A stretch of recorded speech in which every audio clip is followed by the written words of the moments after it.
And as more and more children continued to disappear, the families just finally ultimately gave up thinking that the police would ever be helpful.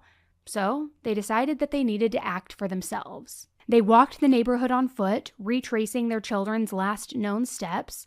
They checked alleyways, side roads, empty lots, anywhere that a child could have wandered to. They knocked on doors, they talked to anybody who might have seen something. Neighbors, shopkeepers, street vendors, schoolmates, you name it. And some families even went so far as to travel to other nearby neighborhoods and train stations, thinking, maybe their child had gotten lost or accidentally ended up somewhere unfamiliar. But every search always ended up the same. 0 answers and 0 direction of where to look next. So the longer that this went on, the more hopeless these families began to feel. And by 2006, over 20 children had gone missing. And despite all of the efforts of these families, nothing changed. No one had been found, no suspects had been named, no leads were publicly shared, and essentially, there was no investigation into any of these disappearances. Now, among those 20 children missing, 2 were young girls, a 10-year-old girl named Jyoti and a 9-year-old girl named Rachna. Now, in April 2006, Rachna had gone out to go visit her grandparents. Then she was going to go run a few errands for her parents in Noida. It was something that she did very frequently, and she always returned home before it got too dark. But hours passed and she never returned.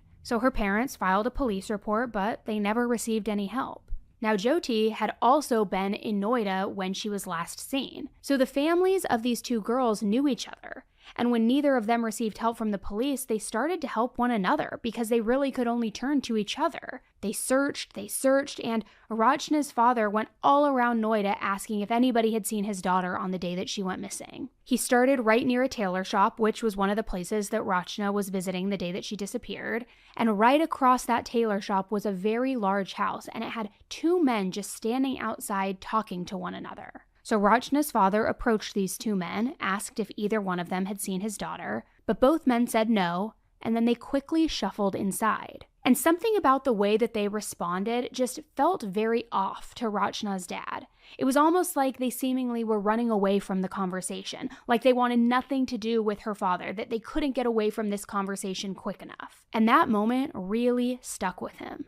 And over the next few days, as he continued to search, his attention just kept circling back to that house that those 2 men were standing out front of. And by talking with Jyoti's family, he discovered that Jyoti had also passed that exact same house on the day that she disappeared. So this, of course, only fueled his suspicion. So both Jyoti and Rachna's fathers went to the police with this information, hoping, having this story of these suspicious men, the coincidence of them both passing this same house, that all of that would make the police take their concerns seriously for once, right? A lead, evidence, something, at least go question them. But once again, the police brushed them off, and they did nothing. So then the fathers reached out to somebody else that they hoped could help them, a man named S.C. Mishra. Mishra had previously served as the head of their local neighborhood welfare association, a group that worked for the rights of the people in Natari.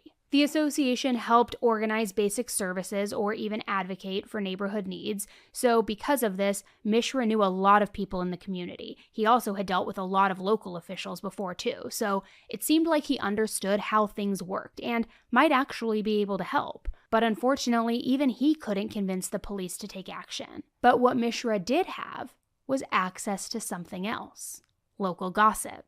And recently, he had heard something that made his stomach turn. He had heard rumors that body parts had been seen floating in the open drains of Noida, specifically near that home that was right across from the tailor shop. That same house that Rachna's father allegedly already thought was suspicious.